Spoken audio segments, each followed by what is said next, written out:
All right, welcome to the next Brahmastra revision session for CA Final Audit regular course. So, in this particular session, हम लोग CA Final Audit का chapter 2 उठाने वाले हैं, जिसका title दिया institute ने general auditing principles and auditors responsibilities. In this particular video पहले तो चैप्टर 2 का कवरेज समझो. ऐसे 240, 250, 260, 299 एंड ऐसे 402 ये इनका कवरेज है चैप्टर 2 का. इन दिस पर्टिकुलर वीडियो, ये वाले वीडियो में मैं जो सबसे लेंथी ऐसे दिया है इन्होंने ये चैप्टर के अंदर, वो है ऐसे 240 जो सबसे ज्यादा पेजेस खाता है. ऑलराइट, और वो वाला जो डिस्कशन है वो मैं फटाफट खत्म कर दूंगा इन दिस पर्टिकुलर वीडियो. ऐसे 240 is going to be very very critical for your exams also. ठीक है, तो ये मेरी रिविजन नोट्स है. रिविजन नोट्स कैसे डाउनलोड करनी है वो सब नीचे डिस्क्रिप्शन ऑफ द वीडियो में लिखा गया है. सो एवरीवन, ऐसे 240, जब मैं ऐसे 240 की बात करता हूँ, auditors responsibilities relating to fraud in an audit of financial statements. Alright, जब मैं ऐसे 240 की बात करता हूँ, देखो बचपन वाला स्टेटमेंट सबको आता है फाइनेंशियल लेवल पे कि ऑडिटर का मेन ऑब्जेक्टिव फ्रॉड डिटेक्ट करना नहीं है. प्राइमरी रिस्पॉन्सिबिलिटी फ्रॉड डिटेक्शन का किसका है? प्रिवेंशन, डिटेक्शन सब किसका रिस्पॉन्सिबिलिटी है? Management and those charge with governance. देखो भैया, ऑडिटर की होती है इनहेरेंट लिमिटेशंस. इनहेरेंट लिमिटेशंस की वजह से ऑडिटर चाहे कितना भी ट्राई करे but he may miss out on some misstatements. तो जो बेसिक लाइन, जो बचपन का प्यार है ना, जो बेसिक लाइन होती है फ्रॉड को लेकर, वो तो मैंने यहाँ पे प्रिंट कर दी है. अफसोस की बात तो यह है कि फाइनेंशियल लेवल पे भी बच्चे यही दो लाइंस में खेलते रहते हैं. अरे ये दो लाइंस तो भी बहुत बेसिक है. ऑलराइट, लेकिन जब हम ऐसे 240 का कंटेंट देखते हैं, तो ऐसे 240 का जितना भी मॉड्यूल में कंटेंट दिया है, ऐसे 240 का जितना भी मॉड्यूल में कंटेंट दिया है, उसमें कितनी चीजें दी है. फर्स्ट, फ्रॉड का मीनिंग क्या है, ऑडिटर को कौन से फ्रॉड से लेना देना है. Second, fraud risk factors. भाई ये इंडेक्स बिठा लो अपने दिमाग में, ये इंडेक्स दिमाग में रहेगा ना तो कोई आपको हरा नहीं सकता. फ्रॉड रिस्क फैक्टर्स का कंसेप्ट है. रिस्क असेसमेंट प्रोसीजर है. फर्दर ऑडिट प्रोसीजर है. फ्रॉड के कम्युनिकेशन को लेकर दिया गया है. And withdrawal from the engagement का पॉइंट है. ये सारे पॉइंट्स खत्म हो जाने के बाद उन्होंने कंपनीज एक्ट के सेक्शन का रेफरेंस लेकर, जो आपने इंटर सीए में सीखा था, duty to report fraud to the central government, and CARO 2020 में जो क्लॉज 11 का रेफरेंस है, ये दो चीजें भी उन्होंने इसके अंदर इंक्लूड कर दी है. इसलिए इसके नंबर ऑफ पेजेस बहुत ज्यादा हो जाते हैं. ठीक है, चलिए तो एक पॉइंट बाय पॉइंट खत्म करेंगे. जैसे आप देख रहे हो, मैं रेडी हूँ with all the points and it's summary. Alright, don't worry, ये हैंडराइटिंग धीरे धीरे समझ में आ जाएंगे. First, meaning of fraud. Fraud का मीनिंग देखो भाई, फ्रॉड का मीनिंग सबको पता है, इंटेंशनल एक्ट होता है, धोखे का यूज होता है to gain unjust and illegal advantage. लेकिन सबसे इंपॉर्टेंट चीज समझो, auditor is not worried about all types of fraud. ये याद रखना, auditor is concern with a fraud जिसकी वजह से फाइनेंशियल स्टेटमेंट से मटेरियल मिसस्टेटमेंट होता है. भाई ये कौन से तरह के फ्रॉड होते हैं? Auditor all types of fraud से लेना देना नहीं है. Auditor is concern with fraud that causes a material misstatement in the financial statements. दो तरह के फ्रॉड से ऑडिटर को लेना देना है. सिर्फ यही दो फ्रॉड की बातें चलती है ये ऐसे के अंदर. One is fraudulent financial reporting, यानी मैनेजमेंट लेवल का फ्रॉड जहां पे बैलेंस शीट पीएनएल का मैनिपुलेशन होता है. And second one is misappropriation of assets, यानी एम्प्लॉय लेवल का fraud. Alright, misappropriation of assets as an article, आपको पता ही है मैं क्या बोल रहा हूं. देन फिर क्या किया उन्होंने, ये दोनों फ्रॉड का डिस्कशन किया. फ्रॉडुलेंट फाइनेंशियल रिपोर्टिंग यानी मैनेजमेंट जो फ्रॉड करता है, वो क्वेश्चन कैसा आएगा, टेक्निक्स करके क्वेश्चन आएगा, या तो मैनेजमेंट कंट्रोल्स को डिफीट कैसे करता आएगा. चलो भाई ऐसे ही सोचने लगो, मैनेजमेंट कैसे करता है फ्रॉड, या तो फेक एंट्रीज करके, या तो एस्टिमेट्स में फ्रॉड करके, या तो रिकॉग्निशन में फ्रॉड करके, या तो रिकॉर्ड्स को अल्टर करके, या तो कॉम्प्लेक्स ट्रांजेक्शन क्रिएट करके. तो आपको ज्यादा बायाट ना करना पड़े, इसलिए मैंने यहाँ पे कोड वर्ड बना दिया है. लेकिन ध्यान रखना, ये कोड वर्ड कब यूज करोगे, जब techniques of fraudulent financial reporting या मैनेजमेंट ओवरराइड ऑफ कंट्रोल की बात आएगी. कॉम्प्लेक्स फेरा, कॉम्प्लेक्सिटी बढ़ाकर, फिक्टिशियस एंट्रीज, एस्टिमेट्स को ऊपर नीचे करके, रिकॉग्निशन को ओमिट करके, एडवांस करके, डिले करके, या तो अल्टरेशन ऑफ रिकॉर्ड्स करके. ये याद रखना, बहुत ही जबरदस्त डेकोरेट करके दिया है मॉड्यूल के अंदर. Then employee level fraud, misappropriation of assets. Employee level fraud, misappropriation of assets कैसे अचीव होता है एम्प्लॉय लेवल ऑफ फ्रॉड? अरे यार, ये तो आपने आर्टिकलशिप में भी थोड़ा बहुत किया होगा.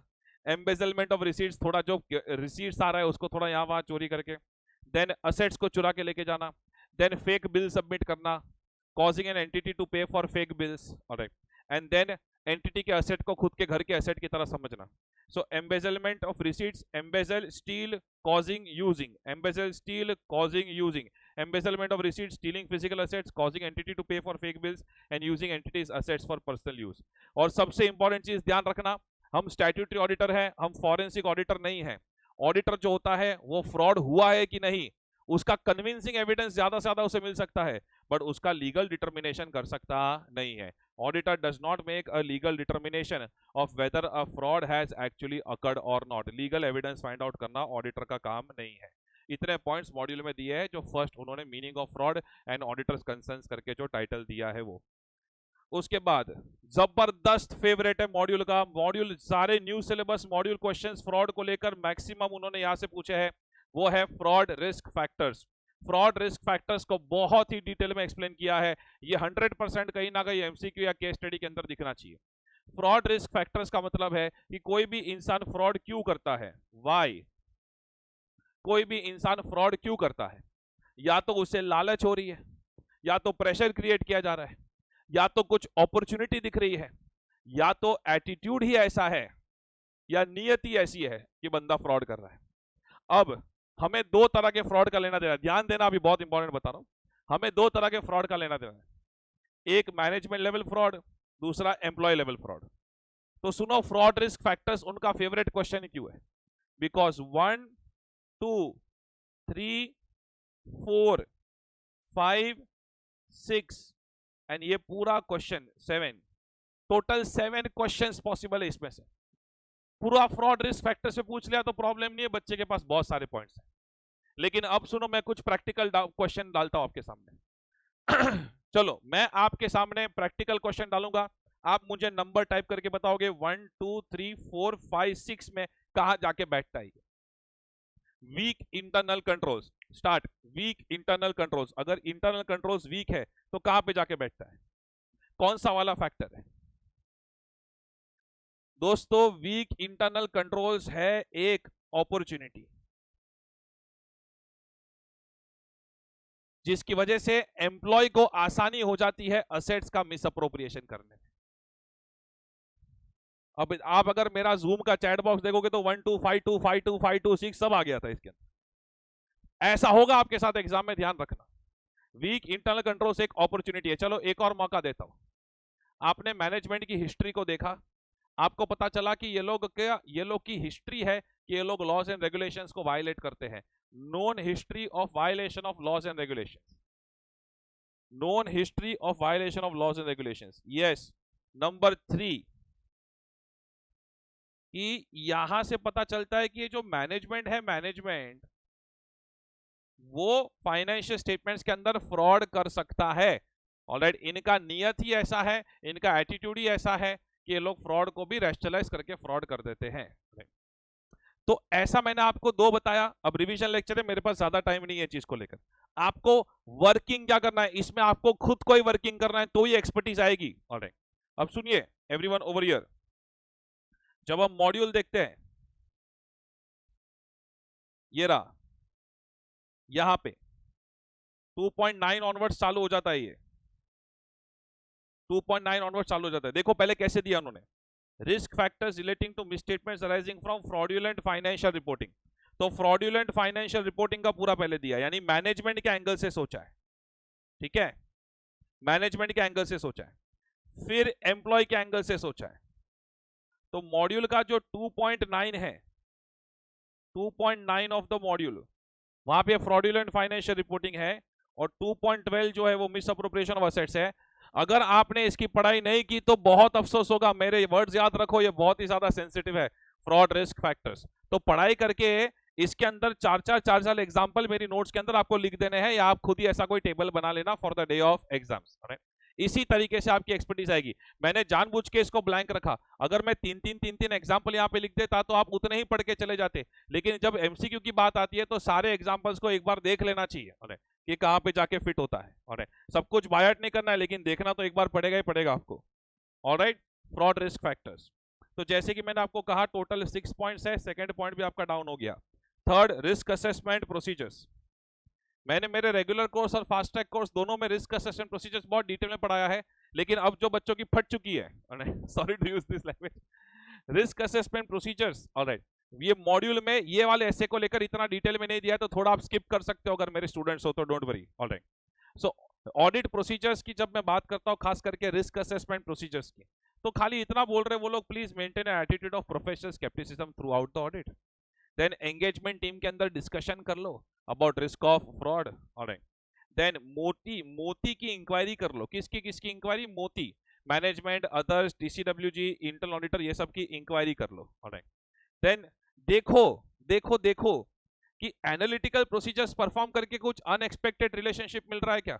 जो मेरे स्टूडेंट्स हैं उनको पता है, मैं कंटिन्यूसली एक एग्जांपल लेता था IL&FS ऑडिट का, कि भाई जहां पे पिछले 3-4 साल में प्रॉफिट्स डिक्लाइनिंग था, मैनेजर रेम्युनरेशन इंक्रीजिंग था, कंपनी बोरो कर रही थी 8% पे, लेंड कर रही थी 7% पे, फिर भी क्रेडिट रेटिंग A+ मिल रहा था, इसको कहते हैं अनएक्सपेक्टेड रिलेशनशिप। एंड देन अलग अलग ऐसे इसके अंदर जो रिस्क असेसमेंट प्रोसीजर्स परफॉर्म की है, उसमें से देखो कहीं कोई फ्रॉड रिस्क फैक्टर्स तो नहीं मिल रहे हैं। लेकिन मेरी बात अब ध्यान से सुनना, ये मॉड्यूल के अंदर नहीं है मैंने मेरे कोर्सेज में तो पढ़ाया हुआ है, लेकिन अब रिवीजन लेक्चर के अंदर भी बोल रहा हूं, बिकॉज ओल्ड कोर्स आरटीपी में इसका क्वेश्चन था। कोई भी ऑडिट के अंदर, कोई भी ऑडिट के अंदर, कोई भी कंपनी का आप ऑडिट कर रहे हो, आपको प्रिज्यूम करके चलना है, यानी कि आपको मान के चलना है that there is a risk of fraud in revenue recognition. मान के चलो कि ये वाली कंपनी के रेवेन्यू रिकॉग्निशन में रिस्क ऑफ फ्रॉड हो सकता है, unless there are circumstances suggesting otherwise. यानी कि अगर कोई कंपनी में आपको लग रहा है कि एकदम सिंपल रेवेन्यू है और कोई रिस्क ऑफ फ्रॉड नहीं है, तो फिर चलेगा, वरना मान के चलो। और आपको पता है ये जो सर्कमस्टेंसेस है ना, इसका आपको डॉक्यूमेंटेशन भी मेंटेन करना होता है। मैं वापस बोल रहा हूं हर एक एंटिटी में मान के चलो that there is a risk of fraud in revenue recognition. अगर आपको लगता है कि ये वाली एंटिटी में रेवेन्यू रिकॉग्निशन में रिस्क ऑफ फ्रॉड नहीं है, देन इन दैट केस उसका डॉक्यूमेंट्स आपको मेंटेन करना पड़ेगा, रीजंस मेंटेन करना पड़ेगा, बिकॉज फ्यूचर में अगर इन्वेस्टिगेशन हुआ, alright, then in that case आपका आईसीआई पूछेगा कि आपने क्या डॉक्यूमेंटेशन मेंटेन किया है to conclude that there is no risk of fraud in revenue recognition. और सुनना, मैं इतना चिल्ला चिल्ला के क्यों बोल रहा हूं, कोई भी लिस्टेड एंटिटी का ऑडिट रिपोर्ट डाउनलोड कर लो, आपको रेवेन्यू रिकॉग्निशन वाला जो पॉइंट है ना, वो की ऑडिट मैटर्स के अंदर जाके दिखता है। अब जो लोग पहले से मेरे रिवीजन लेक्चर अटेंड कर रहे हैं, सुनो भाई, रिस्क, मैंने क्या बोला आज के लेक्चर में? Risk of fraud in revenue recognition, बराबर? हाँ। अब जिन्होंने पहला रिवीजन सेशन अटेंड किया था उनको पता था कि मैंने एक और चीज बोली थी कि की ऑडिट मैटर्स में सिग्निफिकेंट रिस्क वाली मैटर्स की ऑडिट मैटर्स होती है। उसके अंदर कोडवर्ड क्या था? सिग्निफिकेंट रिस्क का 6 एग्जांपल्स थे, उसमें फ्रॉड ऑस्कर का कोडवर्ड था। हाँ, तो risk of fraud is a significant risk, yes. आज मैं बोल रहा हूं कि रेवेन्यू रिकॉग्निशन को रिस्क ऑफ फ्रॉड मान के चलो, इसलिए कोई भी लिस्टेड एंटिटी की ऑडिट रिपोर्ट में आज भी डाउनलोड करके देख लो, रेवेन्यू रिकॉग्निशन वाला पॉइंट आपको दिखता है इन की audit matters, because this is always a significant matter. I hope I am clear with this. Yes yes yes, okay. तो भाई ये एक इंपॉर्टेंट पॉइंट था फॉर रिस्क असेसमेंट प्रोसीजर। अब हम लोग फर्दर ऑडिट प्रोसीजर की बात करते हैं। Let me tell you, further audit procedures यानी जो टेस्टिंग करते हैं हम, हाँ, रिस्क असेसमेंट में अंडरस्टैंडिंग करते हैं, फर्दर ऑडिट प्रोसीजर में टेस्टिंग करते हैं, ठीक है। अब फर्दर ऑडिट प्रोसीजर का जो पॉइंट है वो इन्होंने मॉड्यूल में डिटेल में दिया है। पहले ना इसका हेडिंग समझना पड़ेगा। सुनो, समझो रिस्क असेसमेंट प्रोसीजर परफॉर्म करने के बाद, आई रिपीट, समझो रिस्क असेसमेंट प्रोसीजर परफॉर्म करने के बाद अगर आपको पता चला कि there is a risk of material misstatement due to fraud at overall FS level, sir ये क्या होता है? प्रैक्टिकली फील करो। फॉर एग्जांपल, अगर कोई कंपनी है जो लिस्टिंग के लिए अप्लाई करने वाली है या फाइनेंस को रेस करने वाली है, इसका मतलब वो पूरे के पूरे फाइनेंशियल स्टेटमेंट्स को मैनिपुलेट कर सकती है, यस और नो सर? यस। इसको कहते हैं risk of material misstatement due to fraud at overall FS level. समझो कि कोई मैनेजमेंट की इंटीग्रिटी पे डाउट है, इसको कहते हैं risk of material misstatement due to fraud at FS level. सुनो भाई, ये केस स्टडी फॉर्म में आएगा। अगर आपको कुछ ऐसा केस देते हैं जहां पे आपको फील होता है कि ओवरऑल एफएस लेवल में फ्रॉड हो सकता है, देन इन दैट केस पाऊं, सर पाऊं, हाँ, आपको फर्दर ऑडिट प्रोसीजर में क्या करना है? सबसे पहले तो आपके जो पर्सनल है वो सही सही एक्सपीरियंस टीम मेंबर्स होने चाहिए, उसको सुपरवाइज करना है।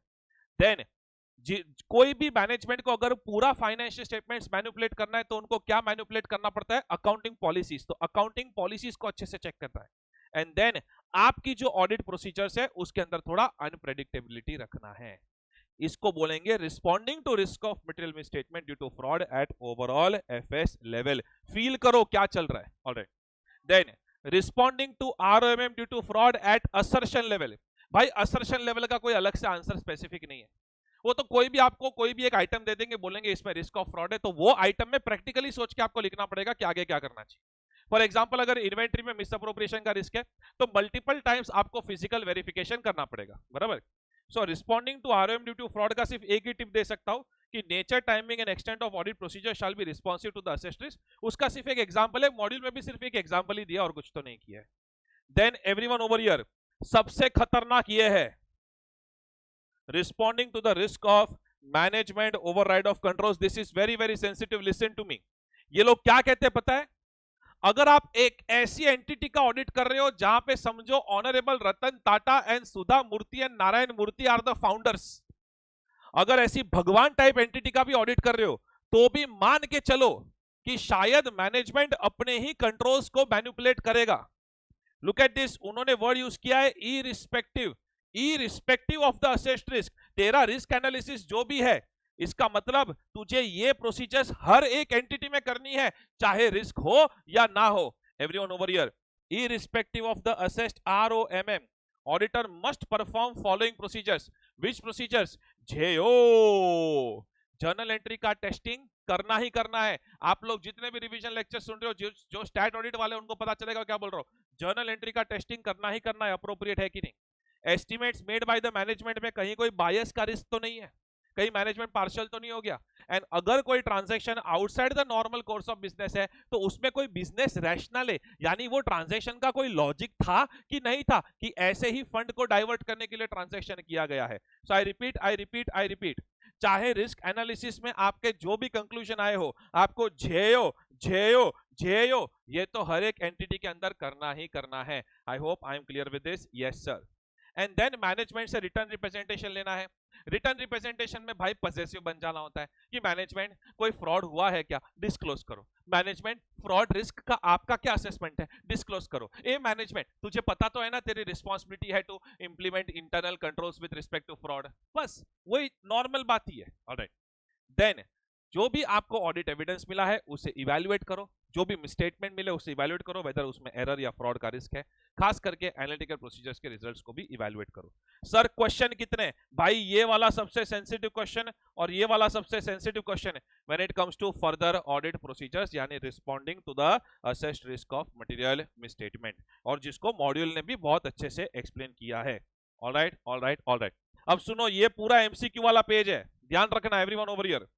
कम्युनिकेटिंग फ्रॉड का जो कम्युनिकेशन करना है वो मॉड्यूल ने बहुत अच्छे से लिखा है। सुनो भाई, कम्युनिकेशन को 3 में डिवाइड किया है। Communication with appropriate level of management, communication with those charge with governance and communication with regulatory authorities. Communication with regulatory authorities, उसमें तो कंपनीज एक्ट के सेक्शन का ही रेफरेंस दूंगा मैं। भाई वो तो अगर जो लॉ ने बोला है वैसे कम्युनिकेट करेंगे, ऐसे थोड़ी फोन घुमाएंगे मिनिस्ट्री ऑफ कॉर्पोरेट अफेयर्स को। It is required to be done in the manner which is prescribed by applicable law. लेकिन मजा इधर आ रहा है, इधर देखो, communication with appropriate level of management and communication with those charge with governance. अगर कोई जूनियर एम्प्लॉय है जिसने एकदम छोटा 100 रुपए का भी फ्रॉड किया है, क्लियरली ट्रिवियल का मतलब समझते हो, एकदम ही इनसिग्निफिकेंट, तो भी इग्नोर नहीं करना है, बिकॉज वो फ्रॉड है।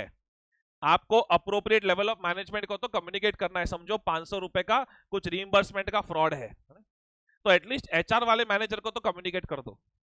कोई जूनियर एम्प्लॉय है जिसने मटेरियल फ्रॉड किया है तो management and those charge with governance दोनों को कम्युनिकेट करो। सीनियर एम्प्लॉय है जिसने फ्रॉड किया है तो management and those charge with governance दोनों को कम्युनिकेट करो। मैनेजमेंट खुद इन्वॉल्व है फ्रॉड में तो दोज चार्ज विद गवर्नेंस को कम्युनिकेट करो।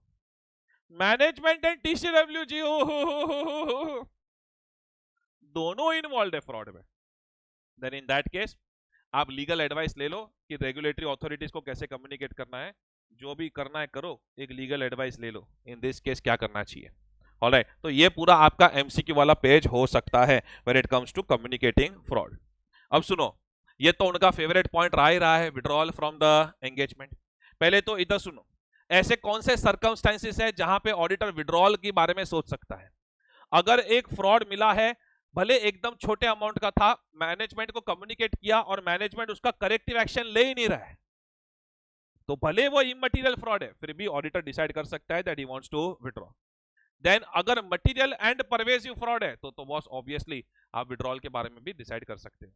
एंड अगर आपको बहुत ही ज्यादा डाउट आ रहा है इनकी इंटीग्रिटी एंड कॉम्पिटेंस के ऊपर, सफिशिएंट डाउट, बहुत ही ज्यादा डाउट आ रहा है, तो भी आप विड्रॉल के बारे में सोच सकते हो। लेकिन जब विड्रॉल के बारे में सोचते हो तो ऑब्वियसली विड्रॉल की प्रोसीजर क्या होती है। सबसे पहले आपको डिटरमाइन करना होता है whether it is appropriate to withdraw, yes और no sir. No then continue. अगर yes it is appropriate to withdraw, देखो whether it is legally permissible to withdraw और नॉट। सबको पता है सेबी का एक सर्कुलर है जो विड्रॉल के रेस्ट्रिक्शंस डाल के बैठा हुआ है in case of listed entities. Is it legally permissible to withdraw, yes, तो विड्रॉ करो। Discuss the reasons of withdrawal and determine and fulfil legal and professional responsibilities. ये मैं क्वालिटी कंट्रोल वाले स्टैंडर्ड में भी बोल रहा था कि जब भी विड्रॉल की बात आएगी तो ये सारे पॉइंट्स आते ही रहते हैं। ऑलराइट, तो I don't think it should be a very difficult point for you when it comes to withdrawal from the engagement. तो यहाँ पे मॉड्यूल ने जितना ऐसे 240 दिया है वो खत्म हो गया, लेकिन मॉड्यूल ने कंपनीज एक्ट के रेफरेंस भी दिए हैं और मेरी इच्छा है कि फटाफट मैं उसको रिवाइज करवा दूं। Duty to report fraud to the central government and clause 11 of CARO 2020। Everyone over here look at this. जब फ्रॉड रिपोर्टिंग की हम लोग मैंडेटरी सेक्शंस की बात जब करते हैं फ्रॉड रिपोर्टिंग को लेकर, तो फिर दो सेक्शन अपने सामने आते हैं। एक है सेक्शन 143 सबसेक्शन 12, दूसरा है क्लॉज 11 ऑफ कारो 2020। जब मैं 143 सबसेक्शन 12 की बात करता हूं, भाई अगर ऑडिटर के पास रीजंस है to believe, convincing evidence, 100% proof नहीं। 143(12) क्या कहता है? Duty to report fraud to the central government. कौन सा वाला फ्रॉड? ध्यान देना, एक ही बार बोलूंगा। If auditor has reasons to believe that an offence involving fraud is being or has been committed, यानी कोई पास्ट फ्रॉड हो, प्रेजेंट फ्रॉड हो, पर तेरे सामने अभी आया ना। Look at this. If auditor has reasons to believe that an offense involving fraud is being or has been committed by employees or officers of the company, by third party. Suppose कोई supplier या customer ने fraud किया है जिसमें company के employees या officers का involvement है ही नहीं, तो सेंट्रल गवर्नमेंट को रिपोर्ट नहीं करना है, नहीं करना है, नहीं करना है। कारों में कंसिडर करेंगे लेकिन सेंट्रल गवर्नमेंट को रिपोर्ट नहीं करना है। By third party, no involvement of employees and officers of the company, then let me tell you 143 subsection 12 is not applicable. लेकिन अगर employees और officers of the company ने किया है, मुझे फाइनेंसियर के बच्चों से तकलीफ ये है कि वो लोग सिर्फ 1 करोड़ 1 करोड़ 1 करोड़ बोलते रहते हैं पूरा लिखने का। अगर एम्प्लॉयज और ऑफिसर्स ऑफ द कंपनी ने किया है, फिर अमाउंट चेक करना पड़ेगा। अमाउंट में आपको देखना पड़ेगा whether amount individually is ₹1 crore और मोर और नॉट। इंडिविजुअली शब्द लिखा है लॉ ने। Amount involve or expected to involve individually is ₹1 crore और मोर और नॉट। अगर इंडिविजुअली 1 करोड़ और मोर है, 1 करोड़ और more, then report to the central government. लेकिन अगर इंडिविजुअली 1 करोड़ से लेस है तो सेंट्रल गवर्नमेंट को रिपोर्ट नहीं करना है, कुछ और रिपोर्ट करना है, वो मैं बताता हूं। लेकिन जैसे ही मैं बोलता हूं इंडिविजुअली 1 करोड़ और मोर, तो बच्चे लोग को डाउट आना शुरू हो जाता है कि सर ये 1 करोड़ और मोर इंडिविजुअली का मतलब क्या है।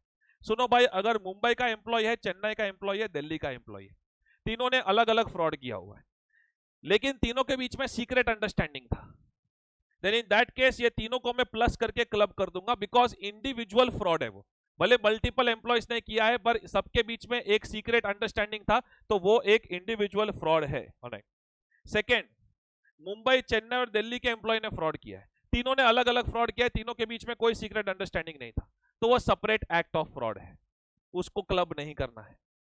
देन समझो एक एम्प्लॉय है जो 4-5 साल से अलग अलग टाइम पे फ्रॉड कर रहा है, तो उसको भी आपको क्लब करना पड़ेगा एंड रिपोर्ट, अगर 1 करोड़ और मोर है तो रिपोर्ट करना पड़ेगा।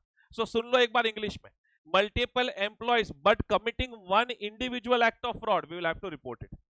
1 employee committing multiple acts of fraud, that is also individually we have to club it and we will have to report it. तो individually 1 करोड़ और मोर ध्यान रखना when it comes to reporting to the central government। ICAI ने आज तक इसके ऊपर ज्यादा क्वेश्चन पूछा नहीं है, पर शायद आपके अटेम्प्ट में अब पूछना शुरू कर दे। अब जब फ्रॉड रिपोर्टिंग की बात करते हैं टू द सेंट्रल गवर्नमेंट, ये है 0 दिन, ये है 45th डे। पहले 2 दिन के अंदर रिपोर्ट जाना चाहिए to the audit committee if any और to the board of directors.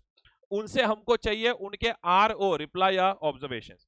45th day तक आप वेट करोगे, अगर रिप्लाई ऑब्जर्वेशंस मिल गए तो 15 डेज के अंदर सेंट्रल गवर्नमेंट को फॉर्म ADT 4 सबमिट कर दोगे। अगर रिप्लाई ऑब्जर्वेशंस नहीं मिले हैं 45th डे तक वेट करने के बाद, then in that case next day immediately हम सेंट्रल गवर्नमेंट को रिपोर्ट कर देंगे। ऑलराइट, ये 1 करोड़ और मोर की बात हुई। अगर लेस देन 1 करोड़ है, less than 1 crore, less than 1 crore, then in that case 2 दिन के अंदर आपको NAP, nature of the fraud, amount involve, parties involve, report करना है to the audit committee if any और to the board of directors. फिर आपका काम खत्म हो गया। अब audit committee, board of directors को अपने बोर्ड्स रिपोर्ट के अंदर कुछ डिस्क्लोजर देने हैं। वो डिस्क्लोजर कौन से देने विल डिपेंड अपॉन 2 थिंग्स। अगर मैनेजमेंट ने रेमेडियल एक्शन ले लिया है, करेक्टिव एक्शन ले लिया है, तो फिर उनको सिर्फ nature of the fraud, amount involve और रेमेडियल एक्शन बोर्ड रिपोर्ट के अंदर डिस्क्लोज करना है। लेकिन अगर रेमेडियल एक्शन नहीं लिया है then they need to disclose nature of the fraud, amount involve and parties involve also. So I repeat, ये वाला जो आप पूरा देख रहे हो स्क्रीन पे, ये लेस देन 1 करोड़ के लिए है। ऑलराइट, कारों की अगर मैं बात करूं, ये कुछ स्पेशल एडजस्टमेंट है, दैट्स ओके। कारों की अगर मैं बात करूं तो कारों के अंदर उन्होंने लिखा है any fraud by the company, any fraud by the company on the company of any amount weather it is noticed by the auditor. भाई तूने नोटिस किया, किसी और ने नोटिस किया, बस अब तेरे सामने वो बात आई ना तो तुझे कारों के अंदर उसे कमेंट कर देना है। देन 143.12 में आपने जो रिपोर्ट सबमिट किया है वो भी आपको कारों के अंदर उसका रेफरेंस दे देना है।